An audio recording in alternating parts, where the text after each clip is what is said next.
कसम है गुंबदे अफलाक पर तैरते हुए सयार की, कसम है जमीन से फूटते हुए झरनों और आबशारों की, कसम है मादरे गीती पर लहलहाते हुए लाल अज़ारों की। अक़वाम आलम की किस्मत भी इंसान के बचपन, शबाब और ढलती हुई उम्र की तरह होती है। जब कोई मिल्लत अपना अहद शबाब गुजार लेती है तो इंसान की ढलती हुई उम्र की तरह उसके तश्कीली खुलिये और असबिये टूटने लगते हैं।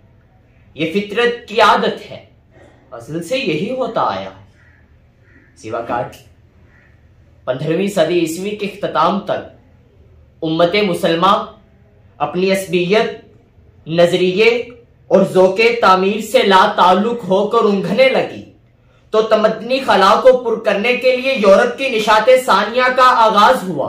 1000 साल से तारीख के कबाड़ खाने में बेसुध पड़े ईसाई मुजस्मे में वलवलाए हयात की रूह अंगड़ाई लेने लगी।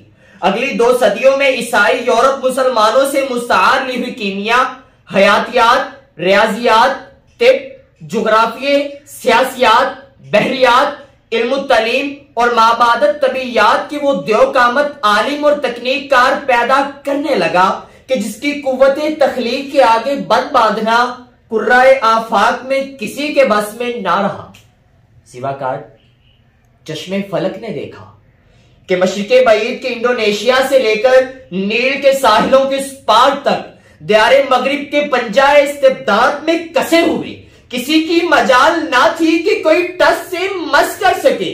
बारूद की ताकत, बहरी पेड़ों की हर जगह मौजूदगी, इक्तसादियात, सियासी इक़्तिदार पर गलबे, निक नई इजादात, मशीनों की जिन्नाती कुव्वत ने एशिया और अफ्रीका की तमद्दनी बिंत, लसानी जड़त और सकाफती अहम के परखचे उड़ाकर रख दिए।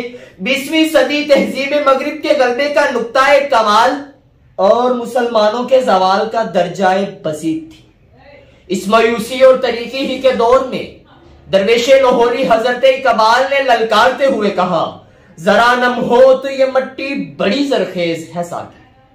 सिवाकार हकीमुल उम्मत की पुकार किसी नौसरबाज सियासतदान या किसी आम दुनियादार का खोखला नारा ना थी।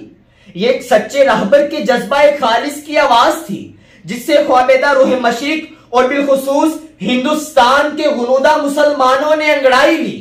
अंकल साम और चांकिया के पैरोकार लब्बू राम के ड्रैकोलाई जबड़ों से अंदर से खींचकर पाकिस्तान का मौजज़ा रूनमा कर डाला। सिवाकार मार्काए बका की इस दुनिया में अगर जज्बाए तामीर और नजरिया तश्कील मिल्लत मान पड़ जाए तो कौमी वजूद लर्जने लगता है, मिल्लत का शजर सायादार जड़ों से हिलने लगता है। आज वादिये दजलाओ फुरात से लेकर सरजमीने किनान तक और शामो यमन से लेकर सरजमीने अफगानिस्तान तक कत्ल भी हम ही हो रहे हैं, लहू भी हम ही रो रहे हैं और खून बहा भी हम ही को अदा करना पड़ रहा है। मिल्लते इस्लामिया के छोटे बड़े 57 मुल्कों की आजादी सिर्फ जंजीर की लंबाई की हद तक है। दामने इस्लाम जो कभी राफ्तो तूफत हुआ करता था, जो किसी जमाने में दारुल अमान हुआ करता था, दारुल फसाद बन चुका है क्योंकि अली वकार हमारे हुक्मरान और अशराफिया हल्का बगोशे इस्लाम नहीं, वो सिद्दीक अकबर, फारूक आजम, हैदर कर्रार और अबू जर गिफारी के पैरोकार नहीं। उनकी सजदागाह वाशिंगटन और लंदन है और उनकी जाती तजोरियां Switzerland, Panama, Spain, Paris, Hong Kong, London और न्यूयॉर्क में है। वो अयाशी, फहाशी, मक्कारी और बदकारी में शैतान और रजीम से भी मंजिलों आगे निकल चुके हैं। इल्म की जगह जहालत और तखलीक की जगह तकलीद हमारा वतीरा बन चुकी है। सरजमीन इस्लाम तो बहुत जरखेज है मगर हमारी मिल्लत की खेती वीरान हो चुकी है, हर सू बर्बादी और नामुरादी है। मगर सदर आली वकार हमें मुत्तहिद करने के लिए एक अल्लाह, एक नबी आखिरुज़ ज़मा और एक बैतुल हरम मौजूद है। पैरवी करने के लिए रसूल बेमिसल, खुलफाए राशिदीन, फातिहीन, औलिया और सालिहीन की एक कहकशां है। हमारे पास साइंसदानों, माहिरीन तालीम, फलसफियों और असली तख्लीककारों की वो विरासत है कि जिनके कारनामों से लो लेकर मगरिब, चांद और मरीख तक पहुंच चुका है।